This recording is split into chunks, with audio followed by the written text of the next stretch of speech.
Hello everyone, welcome to today's class. And आज की class में हम हमारा positive school of criminology continue कर रहे हैं। ओके, सो हमने पॉजिटिव स्कूल ऑफ क्रिमिनोलॉजी पढ़ना शुरू किया है। Positive school is in fourth in number, positive school of criminology. So positive school of criminology में सबसे पहले आए थे सेजर लैम्ब्रोसो। सो सेजर लैम्ब्रोसो ने बोला कि दो चीजें इंपॉर्टेंट है, एक तो बायोलॉजिकल और एक तो एंथ्रोपोलॉजिकल। मतलब वो पर्सन किस तरीके से बायोलॉजिकली बिल्ड है, मतलब हेरिडिटरी, अगर उस हेरिडिटरीली अगर उसके फैमिली में कोई भी क्राइम करता है तो वो भी क्राइम करेगा।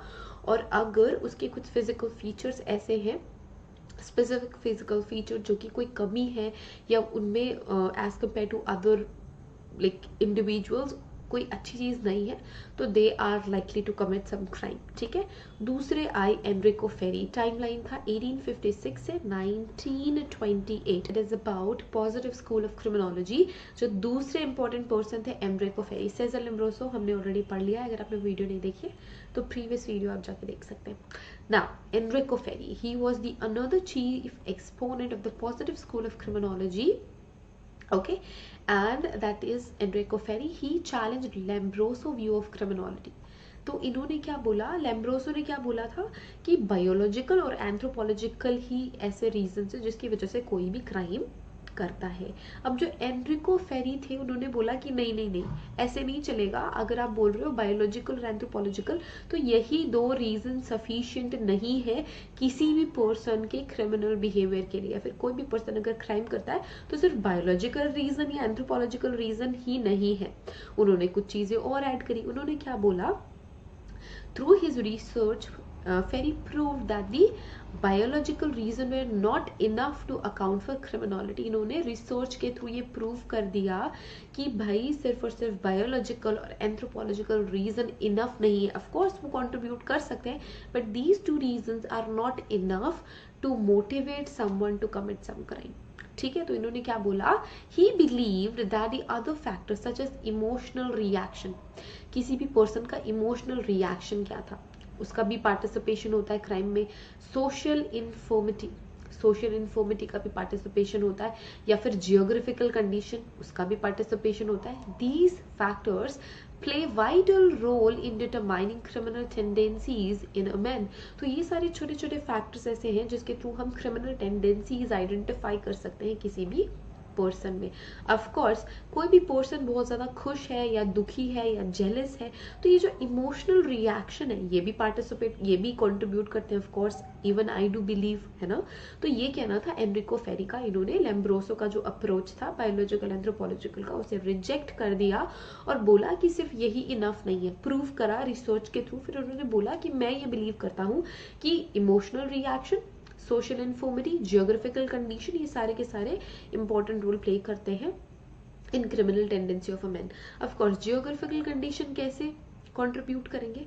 फॉर एग्जाम्पल कोई भी पर्सन स्लम्स पे रहता है, या वो देखता है कि भाई चोरी कर, एक दिन चोरी कर लेने से तो हजारों का फायदा हो जाता है, तो ऑफ कोर्स उसको चोरी करने का मन करेगा। उसको मेहनत करने का मन क्यों करेगा? अगर वो देख रहा है कि उसके बाजू वाला चोरियां कर रहा है और वो चोरी करके कभी किसी की पॉकेट मार ली, कभी किसी सोने मकान में उसने चोरी कर लिया, है ना, कभी किसी को चाकू दिखा के उससे पैसे छीन लिए, तो एकदम से इंस्टेंट कैश आ गया उसके पास, तो ये बहुत ज्यादा इजी रहेगा, है ना। उसे ये तो पता नहीं है कि पुलिस पकड़ लेगी, उसे ये तो पता नहीं है कि वो जेल भी जा सकता है। उसने अपने सराउंडिंग में देखा, स्लम में देखा, वो ऑलरेडी बहुत सारी चीज़ों से डिफिशिएंट होते हैं, एजुकेशन उनको नहीं मिली होती है, they have a lot of struggle with food and with water and for shelter, है ना। खाना भी सही से नहीं मिल रहा, पानी भी सही से नहीं मिल रहा, घर भी सही से नहीं है। जब वो ऐसी दूसरों की फैंसी लाइफस्टाइल देखते हैं तो ऑफकोर्स इन्फ्लुएंस होते हैं, एंड उनको ऐसा लगता है कि कुछ जल्दी से जल्दी कुछ ऐसी एक्टिविटी करें जिससे कि वो भी अमीर हो जाए और अमीरों वाली जिंदगी जिए। तो जियोग्राफिकल कंडीशन भी बहुत ज़्यादा इंपॉर्टेंट रोल प्ले करती है। जिस जगह पे वो पर्सन रह रहा है वो भी बहुत ज़्यादा इंपॉर्टेंट रोल प्ले करता है। जैसे लोगों से इंटरेक्ट कर रहा है वो भी बहुत ज़्यादा इंपॉर्टेंट रोल प्ले करता है। तो एनरिको फेरी ने ये कुछ पॉइंट्स हमें बताए। It is for this reason that he sometimes called the father of criminal sociology। और इसी वजह से जो इन्होंने बोला, इमोशनल रिएक्शन भी देखो, सोशल सराउंडिंग भी देखो, जियोग्राफिकल कंडीशन भी देखो, इसी वजह से हम एनरिको फेरी को क्रिमिनल सोशियोलॉजी का भी फादर कहते हैं। Now major contribution to Ferri to this field is also like a law of criminal saturation। पर जो एनरिको फेरी का सबसे बड़ा कंट्रीब्यूशन था क्रिमिनोलॉजी में, वो उनका लॉ था, लॉ ऑफ क्रिमिनल सैचुरेशन। ठीक है, ये बहुत बड़ा कंट्रीब्यूशन था, एक बहुत बड़ी चीज एनरिको फेरी ने क्रिमिनोलॉजी को दी है, लॉ ऑफ क्रिमिनल सैचुरेशन। ये भी हम डिटेल से पढ़ेंगे, बट अभी फोकस करते हैं पॉजिटिव स्कूल ऑफ क्रिमिनोलॉजी में एनरिको फेरी ने और क्या क्या बोला। Now, this theory proposes that the crime is the synthetic product of three main factors. इन्होंने क्या बोला, कोई भी क्राइम किसका प्रोडक्ट है, तीन इंपॉर्टेंट फैक्टर का प्रोडक्ट है।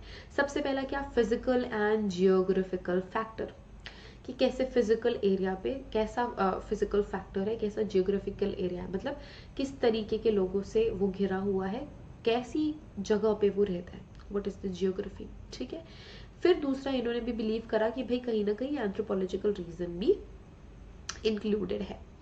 इसके अलावा इन्होंने एक और बोला, साइकोलॉजिकल एंड सोशल।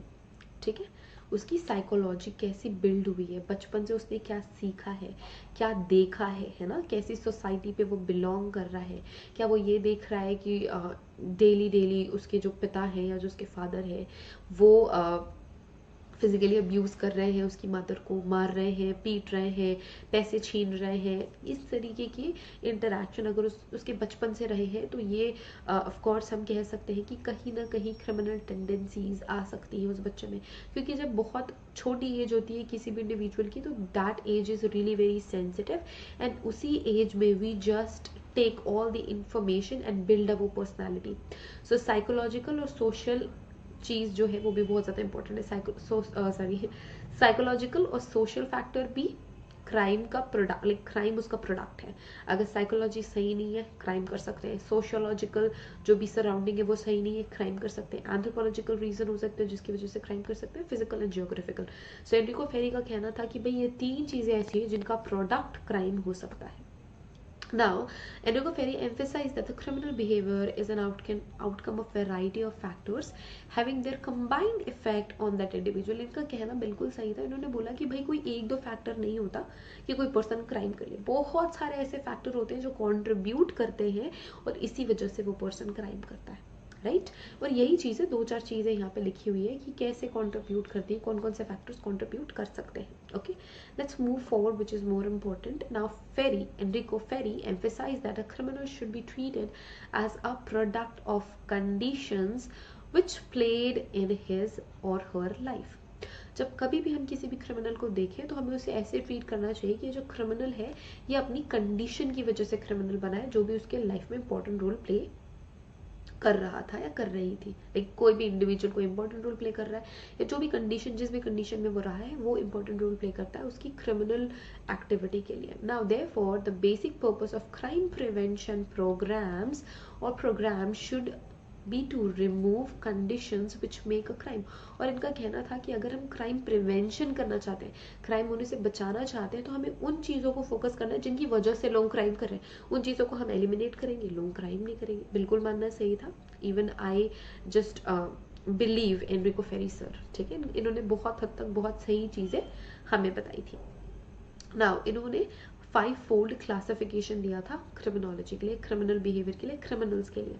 ठीक है, तो कौन कौन से वो 5 पॉइंट्स हैं। सबसे पहले तो बॉर्न क्रिमिनल्स, कुछ चीज़ें गलत भी थी, राइट, कुछ चीज़ें इनकी भी गलत थी, जैसे कि born criminals, I don't believe if someone is born criminal. ठीक है, ऐसा कुछ भी नहीं होता। सो पहला था बॉर्न क्रिमिनल, इनकी क्लासिफिकेशन में पहला पॉइंट था बॉर्न क्रिमिनल, दूसरा था ओकेशनल क्रिमिनल, तीसरा था पैशनेट क्रिमिनल, चौथा था इनसेन क्रिमिनल, फिफ्थ था हैबिचुअल क्रिमिनल्स। तो सबके नामों से आपको समझ में आ रहा है what does these words exactly mean. Born criminals जो कि जनजाति क्रिमिनल्स हैं, दूसरे ओकेशनल क्रिमिनल्स कभी कभी क्रिमिनल एक्टिविटी कर देते हैं, कभी कभार क्राइम कर देते हैं। पैशनेट क्रिमिनल, इनका धंधा ही है क्राइम करने का, they are very passionate about crime, उनको जब भी मौका मिलेगा they will commit crimes. Insane criminals, वो सारे लोग जो कि मेंटली अनस्टेबल है, they are not mentally sane, वो क्राइम करेंगे। हैबिचुअल क्रिमिनल, जिनकी हैबिट ही बन चुकी है, वो अपनी आदत से मजबूर है।